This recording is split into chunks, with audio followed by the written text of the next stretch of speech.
Hey, what's up? This is Chosen, and this video is going to be a discussion about the fusions and if/when you should do them. There are 3 permanent fusions in the game, and Darth Microtransaction will be joining me to have a little discussion where we talk about these 3 fusions and whether or not players should do them. So let's get into it. Alrighty, and now I am joined by Darth. What's up, man? How you doing? Hey, man, I'm doing good. Awesome. So we're going to go ahead and just kind of have a casual discussion talking about the fusions and, you know, for new players or mid-game players, talk about, you know, the best options between them and, you know, when you should think about doing each. So I guess let's just jump in here and go over Broadmaw first. So he's the epic, you know, support. What do you kind of think about that fusion? Just kind of first thoughts. First thoughts is I would say it's a waste of time. Would be right off the bat. He's got some kind of cool stuff, I guess, but nothing that really makes me want to use him. I actually pulled one, and so I have him, and I would not use him. I mean, I don't like anything that starts with 25% chance of placing a freeze. Like, that's just, first of all, on that. The second move about increased crit rate and 15% increased speed buff. You give me 15% increased speed, that's the lower form. I don't want that. And increased crit rate's like one of the worst buffs you can have. So I'm not a fan. Reviving all dead allies, that's kind of cool because they get block damage when they come up, but it starts at 7 turns, so it takes how many books here? What, 6 books? 1, 2, 3, 5 books. 5. It takes five books if you're lucky enough for them all to hit on it just to get it to a 5-turn cooldown. No, I'm gonna pass.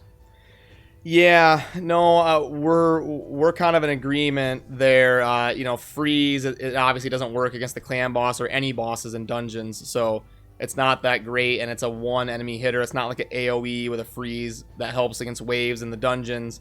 And yeah, I'm with you on crit rate, everything you said. And the revive is definitely his best utility, but it's going to be hard to get consistent value out of it.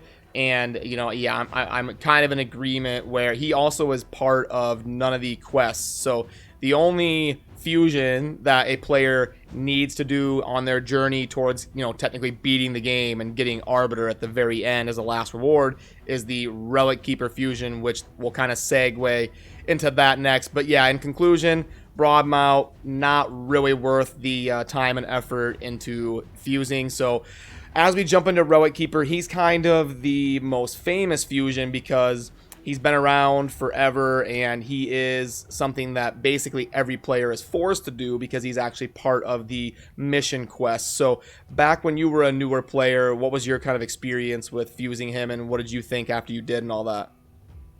So I never actually fused him because I pulled him fairly early. Actually. Oh, okay. I think I pulled him maybe my 2nd week of playing, so I got him fairly recently.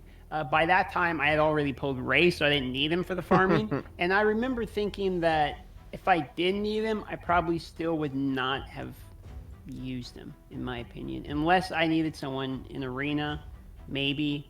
But I like the starters better personally. I would just rather continue building on like my kill or build a 2nd kill before I would really even prefer to build a Relic Keeper, to be honest. I like that, you know, kill somebody, gets an extra turn so he can do whack-a-mole, you know, for the campaign farming. I get it, but it's just not really that exciting for me. I kind of passed on him. Yeah, I agree. I went the opposite route. When I was a new player, I kind of rushed to fusing Relic Keeper because I thought he was going to be super OP, you know, with the snowballing, and in the early game, he does wreck you in arena. So, yeah. You know, when I'm in like bronze and silver, I would see these Relic Keepers just one-shot my whole team. Like pop, pop, pop, pop. And I'm like, yep. Holy crap. So I really rushed to get him. And he takes a lot of books. I actually invested the 4 + 2 is 6. Oh, no, he's not that bad. I thought he was more than that. So he's 8 books. But I did put all 8 books into him. 8 books, yeah. Yeah, he's not. I thought he was like 12, but 8's not too bad. But yeah, the problem you fall into with Relic Keeper, and so what I ended up having to do was I had to farm stage 11 instead of stage 12 because he's Force Affinity, And as we all know, you run into the most famous level to farm is 12-3, and 12-3 is like 90% spirit heroes. Yep. So Relic Keeper is going to have a lot of weak hits. You have to use him in stage 11, and so that's the problem I ran into with Relic Keeper. But you do have to do it for the fusion. And back when I was a new player, it wasn't retroactive, so I actually got screwed into fusing him twice, which new players won't have to worry about because they have fixed it and it is now retroactive. But yeah, I think, if I heard you right, we're kind of in agreement where you should just kind of do it later when he's a little bit easier and when you have to. Yeah, when you have to do it and you kind of have the resources. If you do fuse him, you're gonna want to farm stage 11, but like you were kind of saying, you might as well just invest in your starter champion. Like, so even if it's Gaelic, you think it's still better to just use him? I don't know. I'm not really a big fan of Gaelic. I mean, I've seen people farm 12-3 with him, but it may be Relic Keeper over. But even then, like you said, if you can't farm 12-3, I don't really care, because that's the only stage I want to farm. I really need the silver, honestly. Yeah. So it's like I don't really mess with the other ones. So yeah, maybe not. I'm just really not that interested with him. Like, I get that he one-shots people. I get that, but it just, for me, the whole concept of the game of like fighting people and stuff, the moves still have to be kind of cool for me to like a character. I mean, I'm still a little cheesy that way. So it's hard for me just to like this guy, just like whack, Wasn't very exciting. Still remains unexciting. Yeah, no, I'm with you. I think if you do fuse him, the best utility you're going to get out of him is he really can carry you in the arena as a new player. He's force affinity, so he will slaughter those magic champions. Newer players have a lot of magic because they're all going to invest in their starter. So early to mid game, he's very good in the arena, and he'll help you, get to that, gold 1 or, the end of silver. He'll kind of carry you that far, but overall, you're probably better off spending your books and your time elsewhere and then just doing it later when you need it for the quest. So now let's move into your wheelhouse here, the legendary fusion. What's kind of your initial thoughts on the Rhazin fusion? The Rhazin fusion in and of itself is an expensive fusion, right? Mm-hmm. But I think it's probably the most fair deal Plarium has ever gave anyone in the game, because the character himself, in my personal opinion, I think he's one of the best legendaries in the game. And the reason I say that is because he's used almost everywhere. He brings in every move something that is significant in every aspect of the game. So starting with his basic, he has 3 hits on a basic, okay? So instantly that means Giant Slayer's pretty good on him, okay?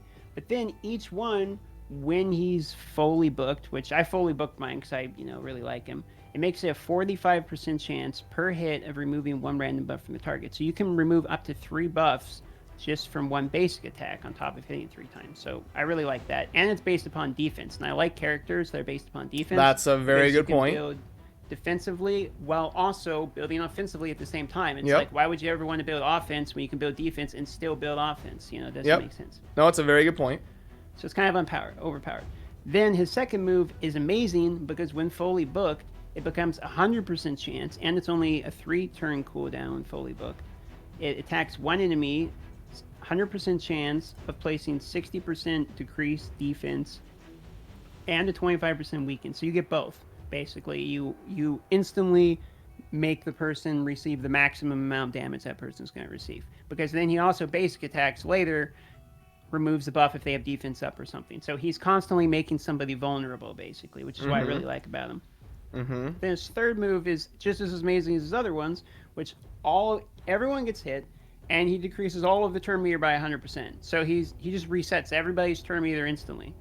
And I think that's nuts. And then he kind of has a good aura for arena if you're building like the resist freeze teams that are out there and crazy code 4 that poop on everybody. But other than that, yeah, I think he's really good, man. I'm a huge advocate. I spent a lot of books on him. I did a review on him. I just think he's really, really good. And I think the fact that he's a permanent legendary fusion means that even though he's expensive and it will take a long time to get all the pieces together, it is an obtainable in-game legendary for anybody, and I love that. Yeah, no, I'm with you. His speed being 86 makes him tough to use in the end game for arena, because he's like 15 speed behind the good arena champions. But I am with you in terms of dungeons. He is an absolute monster for dungeon farming. Admittedly, I haven't used him a ton because I do have a Dracomorph. So I haven't booked. I did do the fusion for Rhazin, but I haven't booked mine yet. But yeah, he is very generally useful. I think Polarium nailed it on the legendary fusion. I think he's the perfect one to give because he's so generally useful, but he's not like a top 3 legendary. Like, he's not godly. It's not like Martyr or something. Yeah. So I think he's literally the perfect fusion that they could have done. So I think they nailed that. So yeah, I think we're kind of in agreement on that. I don't know if it's really something that you can rush to, though. You'd probably have to wait, because it does require a lot of It's a marathon, not a sprint for this guy. Yeah. But it is worth, definitely working towards, because like you said, he is very generally useful and he can perform well. And basically, have you ever used him as a campaign farmer? No. I don't really like him as a campaign farmer personally. I did test him in the campaign in 12.3 as part of my review video, and he obviously can do it, but it's not fast by any means. Okay. Yeah, no, so I think the consensus here as far as the fusions, talking about like, new to mid player advice, is Broadmaw is, pretty much just not worth it, not good enough. Yeah, and Relic Keeper, if I guess is probably not worth it unless you're like really struggling in the arena and you're looking for somebody to kind of take you to that next level. But he's not usable against the clan boss, and he's not optimal for farming the campaign. Your starter is probably better. So Relic Keeper in most cases is probably going to be a no as well. I think we both kind of agreed on that. And then Rhazin is a definite yes. He's going to be a generally useful legendary that you should kind of be slowly working towards acquiring, especially, and saving up books if you don't pull something like get ridiculously lucky like you did with Ray. You might want to save your books for when you can finally fuse Rhazin. I think I would sum it up with it's the good, the bad, and the ugly. I mean, you got Rhazin, Relic Keeper, and then you got Broadmaw. Yeah, that's a pretty good way to say it. Cool. Well, thanks for joining me for the video, Darth, and I always appreciate your insight, and it's fun to hang out with you. So yeah, I guess we'll kind of wrap it up there. Is there anything you wanted to shout out or say? Just make sure to like and subscribe to this boy, because he's out here hustling for people. Come on, let's go. Smash that like button. All right, there you go. And I will have out for you. And I will have a link to Darth's channel. He does a lot of good stuff for Raid and mobile gaming in general, so definitely check that out. But yeah, as always, thank you for watching. Have a good rest of your day. Peace.